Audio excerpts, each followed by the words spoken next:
This is Leonard Nimoy. In the months before the signing of the Declaration of Independence, the rebellious American colonies are outmanned and outgunned on land and sea. They lack everything needed to conduct the war. They are especially short of gunpowder and are forced to import it. Captain John Barry of the Infant American Navy is sent the following orders from the Marine Committee of the Continental Congress. Philadelphia, April 7th, 1776. To Captain John Barry, Esquire, as we are informed that the brig L'Espérance with a cargo of gunpowder from France has been disabled in the recent gale, you are hereby directed to take temporary command of the merchant ship Sarah Jane. You are to proceed to the waters off Cavendish, New Jersey, where you will fall in with the L'Espérance, transfer her precious cargo to your ship, and bring the powder safely into the Delaware River and up to the port of Philadelphia. However, as British warships are known to be cruising near the mouth of the Delaware, and indeed off New Jersey, we urge you to take particular care to avoid them, as your ship, the Sarah Jane, is not armed. And that's only the beginning of our story.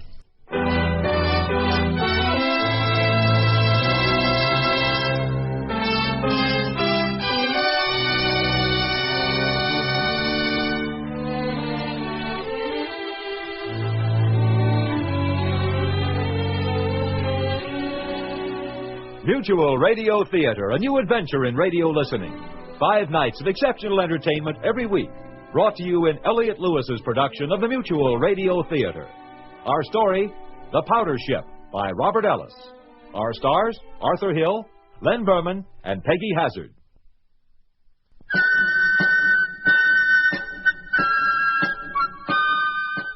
There is always a way to get things done, Mr. Graham.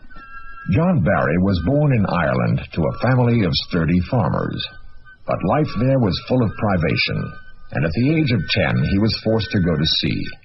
He rapidly gained seniority in merchant ships. Eventually, he adopted Philadelphia as his home.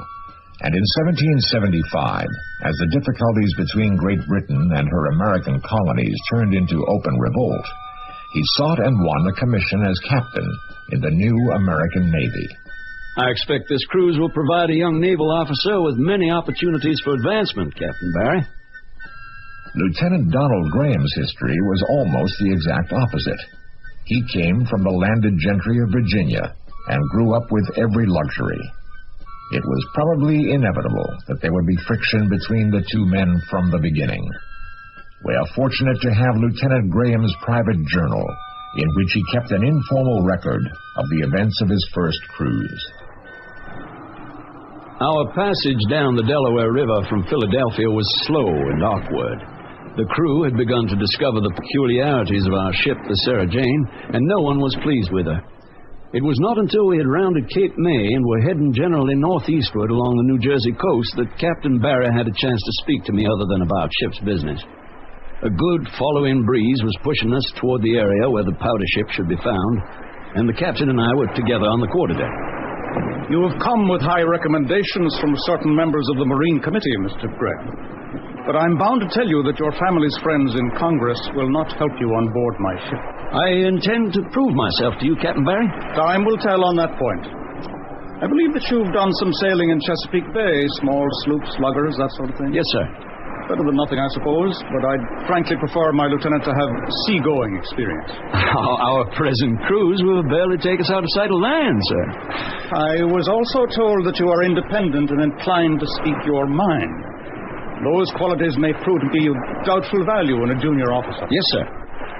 As you say, time will tell. I will warn you right now. Sail ho! Where away? Starboard beam, Captain. Appears to be a frigate, bearing away from us. Very well. If she alters course, I want to know at once. Aye, aye, Captain. Lieutenant, I call your attention to the lookout Sewell, a man who knows his duties thoroughly and his position. Yes, sir. You will find me a man of action, Mr. Graham. I dislike officers who spend all their time in planning what to do and have no time left to get it done. Yes, sir. However, some planning is always necessary, of course. Now, you're acquainted with our orders. We are to bring the powder safely back to Philadelphia, and in all haste. Once we have found the L'Espérance and she is alongside us, What would your course of action be? Turn all hands to bringing a cargo on board as fast as possible. Lash some of the powder kegs on deck to save time. Head for Philadelphia. No, Mr. Graham. You've fallen into a trap.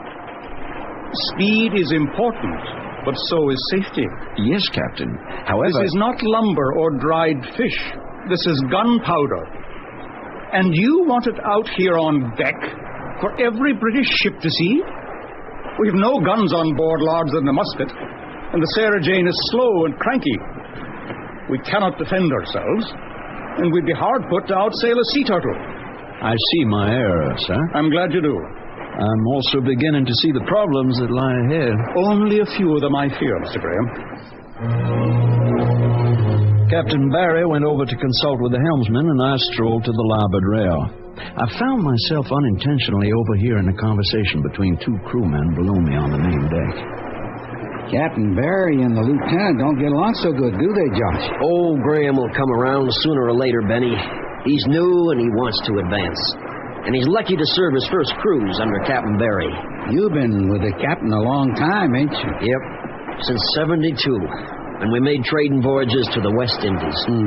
Then, when he got his commission in the Navy, I joined up too. We was in the Lexington together. And now, here we are back in a merchant ship again. I'd feel a lot better if... Hey, look off there, on the shore. I don't see nothing but marshes. There, that sandy point sticking out in the inlet right past it. Oh. Is that Cavendish? No. We're getting close. I remember that inlet. Fished there many a time. Is Cavendish a big town? No, you can blow it away with a sneeze. Oh, there's a wharf and a brick warehouse and a church up the street. A few houses and farms all around. Sounds real nice. Well, it ain't. Hated it. Smells like mud flats. Just ain't nothing there. Soon as I could run off to sea, I lit out. Well, how about your family? All gone years ago. Didn't you ever go back? Only once. Still hated it. Of course, I recollect a girl or two. Wager they're married now, with little ones climbing all over. They wouldn't even remember me. Oh, sure they would. Well, there was this one girl. Abby. Abby? Yeah. She was different from the others. Pretty? Aye, Benny, real pretty. But I expect she's moved away by now. Nobody with any gumption would stay in Cavendish. That was a long time ago. We ain't likely to set foot ashore this cruise anyhow. We got a lot... Ho-ho! Where away? Starboard bow, Captain. He's only showing her fore topsail. Pick her out with the spyglass, Mr. Graham. Yes, sir, I've got her. She's flying the French flag. Her main and mizzenmasts are gone, and she appears to be dead in the water. We're in the area where the powder ship should be. May I have the glass? Yes, sir. Yes. Yes, she could well be the L'Esperance. Yes, sir. But in view of her condition, I would say she was more hopeless than hopeful. I don't understand. L'Espérance means hope in French, sir. Does it? Well, I would say we can hope to make certain only by closing and hailing her. Would you be good enough to order the helmsman to alter course and head for her? Aye, aye, sir. We drew closer to the disabled ship. When we were within hailing distance, Captain Barry took up the speaking trumpet. What ship is that? Ship L'Esperance, 41 days out of dance for Philadelphia. What ship are you? Brig Sarah Jane, 2 days out of Philadelphia. Are you the captain? Captain James Putnam from Connecticut. Proud to be a cousin of General Putnam. Captain John Barry of Philadelphia. May I come alongside Captain Putnam? We'd welcome it, Captain Barry. I don't trust him, sir. Why not, Mr. Graham? I believe a ship's captain would normally say, I'd welcome it, not we. We are not playing word games, Mr. Graham. Keep your pistol handy and out of sight. Bosun, take us alongside. Aye, aye, Captain. There were no weapons in sight on the L'Esperance, and everything looked as it should. Captain Barry reminded me how urgently Congress needed the powder and added that it did not seem like a time for us to be distracted by small subtleties of language. We eased gently against the powder ship. Our hooks went over her rail, and the lines were pulled taut. My compliments, Captain Barry. Well done. Thank you, Captain Putnam. No, men, all hands topside. Stop exactly where you are, you rebels. Don't reach for your pistol, Mr. Barry, or I'll blast your head off. My men outnumber yours 3-1. Who in blazes are you? Lieutenant Philip Nichols of His Majesty's armed schooner Marlborough, now tied up at Cavendish. Have I succeeded in surprising you, Mr. Barry? This is Captain Barry, Lieutenant. Oh, I know quite well who he is. Who are you? Lieutenant Donald Graham of the American Navy. The American Navy, indeed. In my book, any colonist fighting against His Majesty's forces is a traitor. I do not address traitors by rank. It strains my sense of decency even to call him Mr. Barry. To answer your question, Lieutenant, you've succeeded in surprising us greatly. Yes, I dare say I have. You see, we came upon L'Esperance quite by chance. Her captain informed me he had already sent word of her flight to Philadelphia, and it was obviously only a matter of time before some rebel ship would arrive to secure the powder. I sent the crew ashore in the Marlborough, armed my men, kept them in hiding below decks, and, by the way, Captain Putnam, who is now smiling broadly at you, is actually one of my gunner's mates. He's a native of Nova Scotia. You appear to have foiled us. Yes, I think that describes the situation. You might also care to know that your precious powder has been stored on shore under guard. In brief, Mr. Barry, I have captured your ship. And you, Mr. Graham, and your rebel crew are my prisoners.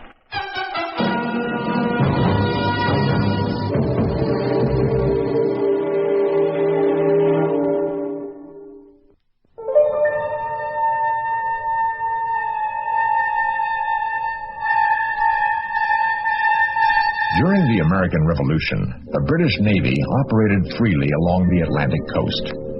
When one of His Majesty's vessels needed supplies or repairs, the commanding officer simply sailed into a town, threatened to bombard it, and proceeded to do whatever he wished. Communications were slow, and before the Americans could collect a force to oppose the invaders, the British had finished their business and sailed away. Lieutenant Graham's journal continues. Lieutenant Nichols took all of us prisoners into Cavendish in the Sarah Jane, where we tied up at the wharf near his schooner.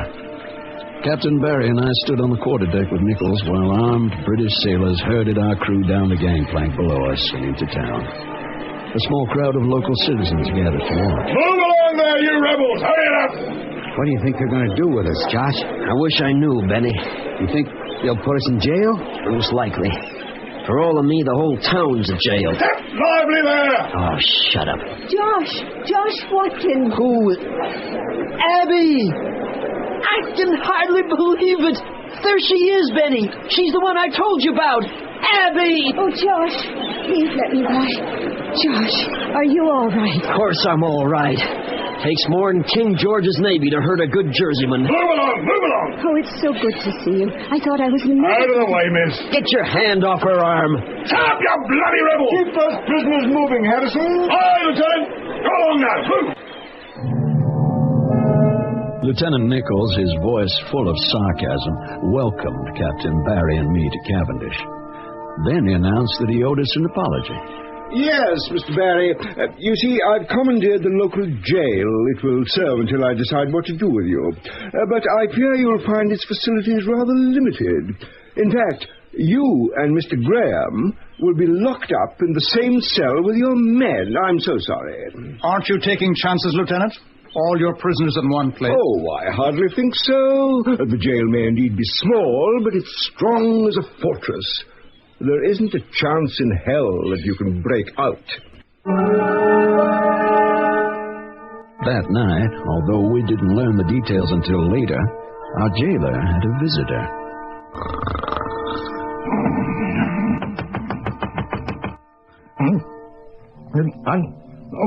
Blimey, who can that be? Who's there? What do you want? Let me in. It's important. You're a woman? This time of night? Go away. You ain't supposed to be here. But I got Mr. Bodley's medicine. Oh, in Tophetes, mister. He ain't here. Let me in. He may be dying. Dying? Hurry. Open up. Maybe I'm too late. Oh, that'll be all I need. One of them dying on me. Hold up a minute. I don't know which key. Hurry, can't you? I am out of here. Well, oh, you're a pretty one, aren't you? What are you doing outdoors this time of night? Where is he? Where's who? Mr. Bodley. I got to give him his medicine. Well, he wouldn't be out front here with me, would he? All them rebel prisoners is in the other room, locked up in the cell. Mr. Bodley ain't a prisoner. He's the jailer. He's here what? Oh, maybe he was the jailer. Those are Mr. Bodley's keys on your belt. Yeah, I expect they are. Lieutenant Nichols put me in charge here tonight. There wasn't hardly anyone else left. He put men on the Sarah Jane and the Lesmer... So you're from the Marlborough? No, I suppose you're a blooming rebel like all the rest here. I'll have you know I'm a loyal subject of His Majesty King George. Huh? Pretty and a loyalist to boot. Blimey, ain't that lovely? What's your name? Abby. What's yours? Timothy. But why are you fetching medicine to Mr. what's his name, in the middle of the night? Mr. Bodley. I do every night. He's sick and there's nobody to tend him since his wife died. I expect you're his sister? No, I ain't his sister. Well, no, not his wife, not his sister. It's a secret. It would be. Well, there's lots of loose tongues in Cavendish, but Mr. Bodley's got to have his medicine. And when I bring it to him, we usually... Usually what? Oh, we usually share a little drink. A drink? Of medicine? Oh, no, land's sakes. I got something else besides medicine here in my bag. There. What do you think of that? Rum? Yep. A bottle of good Medford rum. Lots better than your old Jamaica spirits. Yeah, I don't know what he... Mr. Bodley always says it's Medford rum that gets him through the night. You know, you even look a little like Mr. Bodley. Do I now? Oh, he's a mite heavier, of course. But he's about your age and... Oh, my age, is he? Do you favour men of my age? Oh, it's nice to have a drink now and again with an older man. The young ones is always grabbing at me and... Grabbing, eh? Suppose you and me could have a little tot of rum together? Well, I'd like to well enough, but... You ain't saying no. Now, don't get all worked up. It's just that Lieutenant Nichols will never find out. Oh, it ain't the lieutenant. What then? It's me blooming stomach. What's the matter with your stomach? Oh, I don't know. Every time I drink any kind of liquor, I get these dreadful gnawing pains. My stars, you mean you can't drink liquor at all? No. The doctor says if I vow I never met a sailor before that don't touch spirits. I thought you were starting to like me. Oh, I bloody well don't need rum to like you. Do you really think I'm pretty? Didn't I say so? Want to put your arm around me? Oh, Lord love me, I wouldn't say no. Well, now, how's that? Oh, give me a little kiss, eh? Lord, Timothy, you Britishers are terrible forward. But I guess one'd be all right. Here, on my cheek. Now that's enough. No, it ain't. How about... Oh, Timothy, let me be.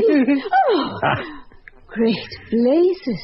What would Mr. Bodley say? No, forget Mr. Bodley. Oh, my lands, I did forget about his medicine. Well, fetch it to him later. Oh, I can't do that. Now, let me go. Oh, that's better. Goodness, I'll have to go to his house. You ain't leaving now. Well, he's got to have his medicine, ain't he? But I'll come back here afterwards. Abby... I'll be back inside of an hour. You just stay right here. Of course I'll stay here. But Abby... Abby came round to the back of the jail where there was a high barred window in our cell. She threw the jailer's keys into us, all the while trying to whisper the complex story of her efforts to slip them off his belt when he had his arm around her. We were all profuse in our thanks, Watkins in particular. Good girl, Abby. Wait for us at the granary. I'll be there. Be careful, Josh. Watkins. Aye, Captain. Once we're out of here, you should marry that girl. I might just do that, Captain.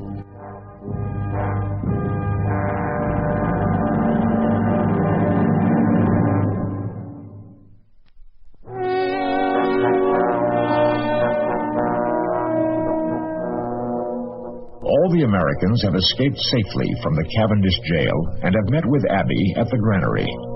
Lieutenant Graham's journal continues. The moon had set.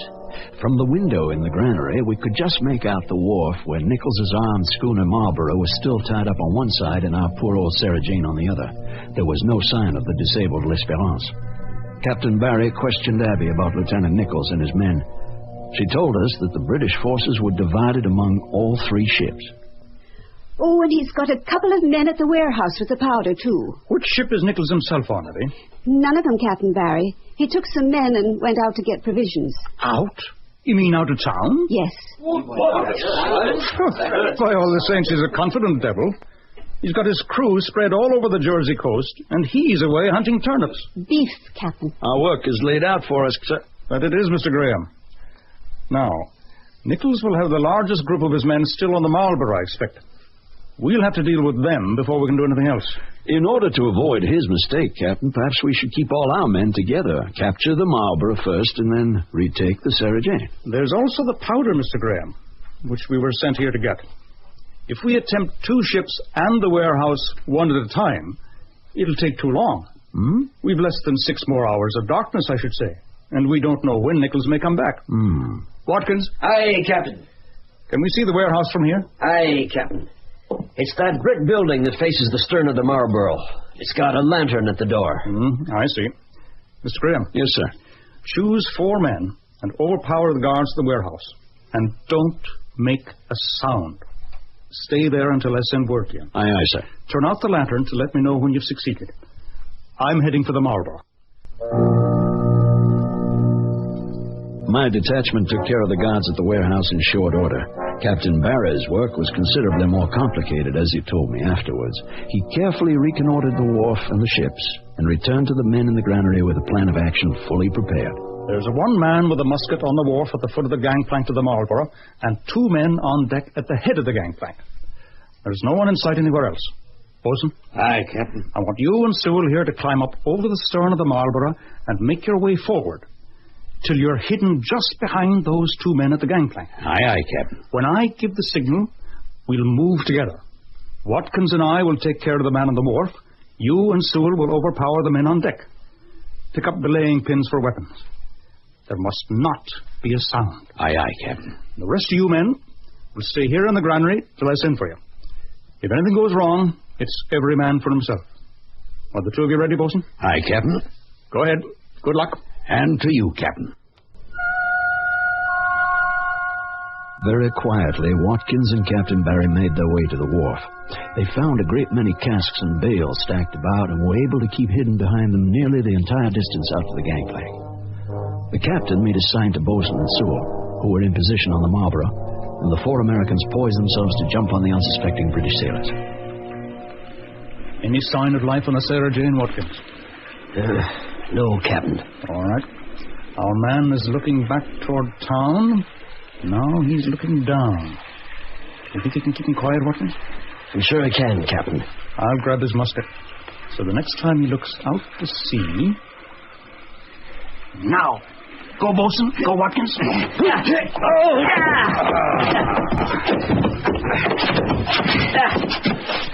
Everything taken care of, Bosun? Aye, Captain. Good.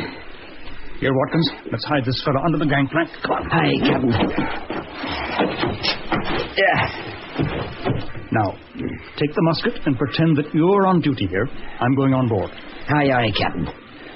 Good work, Bosun. Thank you, Captain. One of them had a pistol. Here, sir. Excellent. That'll come in handy. Everything all right there over on the Marlborough? Aye, perfectly all right. How's the Sarah Jane? Very quiet. Trust it'll stay that way. Amen to that. Fast thinking, Captain. Along with some good Irish luck. Lieutenant Graham's taking the warehouse all right, Captain. Look, the lantern's out. Splendid. Now, Bosun, wait till that man on the Sarah Jane is out of sight again and go back to the granary for the others. Aye, aye, Captain. Bring them on board here. Quiet. There is certain to be more arms in Nichols' cabin.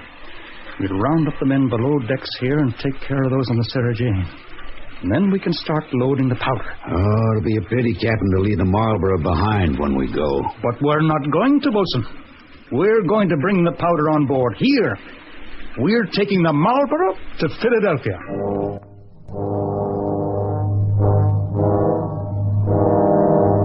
The Marlborough wasn't built to carry cargo, and we were soon stacking powder kegs in the passageways, in the forecastle, and even in Nichols's cabin.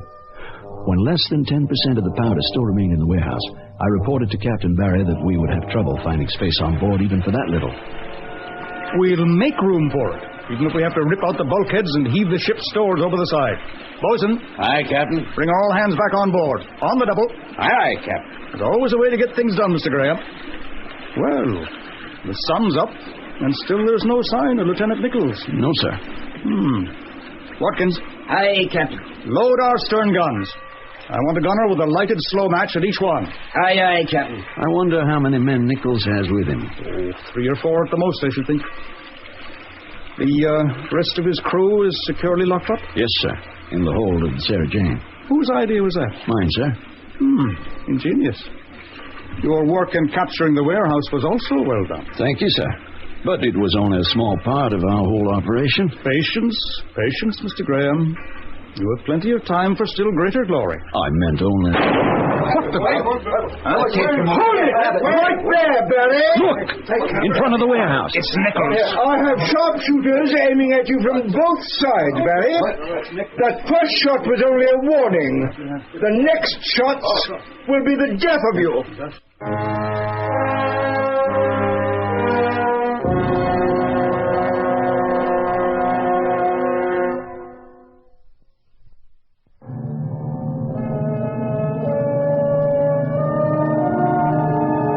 Leonard Nimoy again, and here's the fourth act of The Powder Ship. One move, Barry, from either you or Graham, and you're dead men. Both my hands are here on the taffrail where you can see them, Lieutenant Nichols. But you can never get all of us off your ship. I have many more men here with me than you think. So, it's bluff he wants. Can we oblige him, Captain? I believe we can, Mr. Graham. How many men can you see with Nichols? 1 man on each side, Captain, and 1 right next to Nichols. 3 altogether. We're leaving you the Sarah Jane, Nichols, and we're taking the Marlborough. One word from me, Graham, and you'll both be blasted off my ship. We are the ones who'll do the blasting, Nichols. With what? With the 50 tons of powder inside the warehouse behind you. The Marlborough stern guns are aimed directly at it, loaded and ready. Don't be an idiot. You wouldn't dare. Each of my gunners has a lighted match, Nichols. If you so much as take a step... That much powder would blow up the whole town and all you rebels with it. You've got him, Captain. He thinks the powder's still there. How close would you say you are to the warehouse, Nichols? 10 feet? 15? We're at least 30 yards away, Nichols. You wouldn't dare, you bloody rebel cowards. Bosun, we're getting underway. The first musket ball is yours, Barry. You heard my order, Bosun. Aye, Captain. Prepare to get underway. I warned you. Cannon ready, Watkins. Aim for the roof. Aye, Captain. Cast off lines, fore and aft. Henderson, fire! Watkins, fire!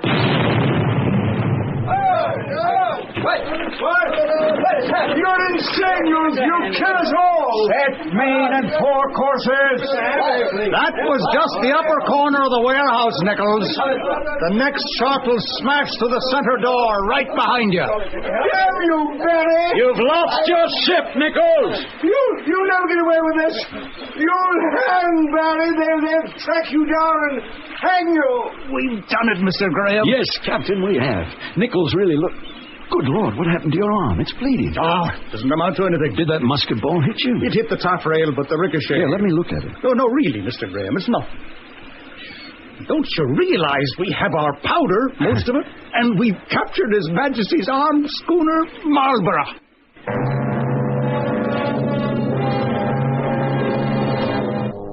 Our return passage to Philadelphia began smoothly, but as we were doubling Cape May, we encountered a large and formidable British frigate. Lieutenant Nichols' signal book showed us what flags to run up to identify ourselves properly as the Marlborough, and told us that the powerful vessel only 100 yards distant from us was the Penelope, 32 guns, Captain Richard Hedspeth commanding. She ordered us to heave to. 32 guns. One shot and we'd go up with an explosion. But as far as she knows, we're British too, sir. Yes. We'll just have to continue the masquerade, won't we? Ahoy, Marlborough! Captain Edgeworth wishes to speak with his nephew, Lieutenant Nichols. His nephew? Lieutenant Nichols is ill, confined to his cabin. Stand by, Marlborough. Another hour, Captain, we'd been safe in the Delaware River. Oh, this won't amount to much, Mr. Graham. He'll send his good wishes. I'll tell him we're cruising for rebel shipping, and we'll all be on our way. Probably so, sir. Besides, there's a squall off there to the west beyond the frigate. I seriously doubt Captain, look. The Penelope's putting out a boat. Ahoy, Marlborough! We're rowing Captain Edgeworth over to visit Lieutenant Nichols. Meddling old fool. Delighted to have him come on board. Damn. You can't very well run, Captain.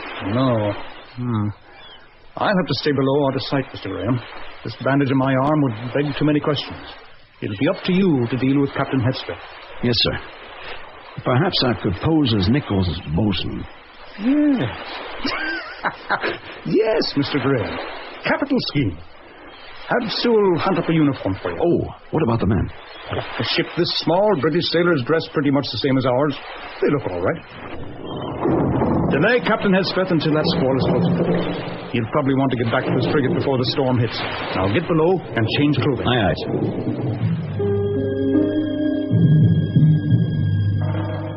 While I went below, Captain Barry ordered Bosun not to alter sail because of the squall or for any other reason whatever without specific instructions from him. Would you look at this, Captain Nichols? Man must have been a small fella. This uniform doesn't fit me very well. We'll just have to hope that Captain Hedspeth's eyesight... This boat's almost alongside, sir. Oh, so it is. Under no conditions is he to be allowed below until I come back on deck. I understand, Captain. I'll be at the foot of the main companionway. Good luck, Mr. Graham. Thank you, sir. Who's in command here while my nephew's laid up? I am, Captain Hedspeth. Please, let me give you a hand up. Well, it's about time. Yes, damn it. Welcome on board the Marlborough, Captain Hedspeth. I fear we didn't have time to prepare a proper... Your bosun? Bosun Graham, sir. The top button of your waistcoat is unfastened, bosun. Yes, Captain. Now, this visit is quite informal, but I think your uniform ought to, I shall take the matter up with my nephew. What ails him? We don't know, Captain. He's in his cabin? Yes, Captain. He asked me to convey his apologies and to entertain you here on deck for a few minutes while he prepares himself. Prepares himself? What's he got to do? Shave, Captain. Well, we can't object to that, I suppose. Perhaps you'd like to make a tour of the ship, Captain. Of this ship, certainly not. I can see all I want to from here. I can't place your accent, bosun. Nova Scotia, sir. Indeed? I'd have put it further south. Perhaps the captain would care to consider returning to his ship. I didn't hear you, bosun. I said the squall is coming on remarkably fast, Captain. Yes. Do you think the colonists will try for independence, Captain? Damn near got it already, haven't they? All the fault of those blockheads in Parliament. The king. Are you sure, Lieutenant Nichols? There are certainly a great many malcontents in Virginia, Captain. Oh, and in Massachusetts, too, of course. Malcontents? What is this gibberish, bosun? Why are you attempting to protract the conversation? Beg pardon, Captain. I was just trying to carry out the lieutenant's orders to entertain you. Your performance has been extraordinary, bosun.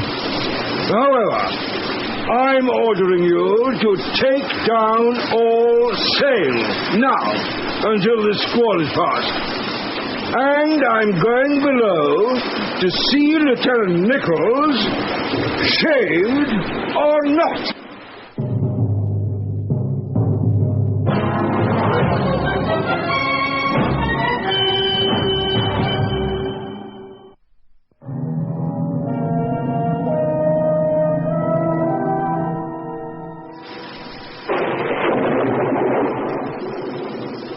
Rain's getting heavier, Mr. Graham. Can you still make out the frigate? Just barely, Captain Barry. Where's Captain Hedspeth? Well, as soon as I saw you come on deck, sir, I had Watkins taken below. I expect he's shouting about our carelessness in storing powder in the passageway. The captain will be a fine prize for us to take into Philadelphia. You handled him well, Lieutenant. Thank you, sir. I must confess I'm still trembling. Perfectly natural. He's a man of some... There. The Penelope's completely hidden by rain. We're getting out of here. Helmsman? Aye, Captain. Hard to starboard. On the starboard, Captain. Bosun, mainsail haul. Mainsail haul, Captain. Step lively, man. Captain Barry told me that we would be running blind for a time with the storm. Once we had put a few miles between us and the frigate, he said we could heave to again and wait for the squall to pass. Then, at last, we would make for Philadelphia. You can count on a good report, Lieutenant. You have most certainly proved yourself to me. Thank you, sir. Now, break out our proper colors, Mr. Graham. We don't want our friends to think we're British. Aye, aye, sir. Here comes Captain Hedspeth, sir. He does not look pleased. Good luck with him, Captain Barry. We can trust my Irish luck will hold, Mr. Graham.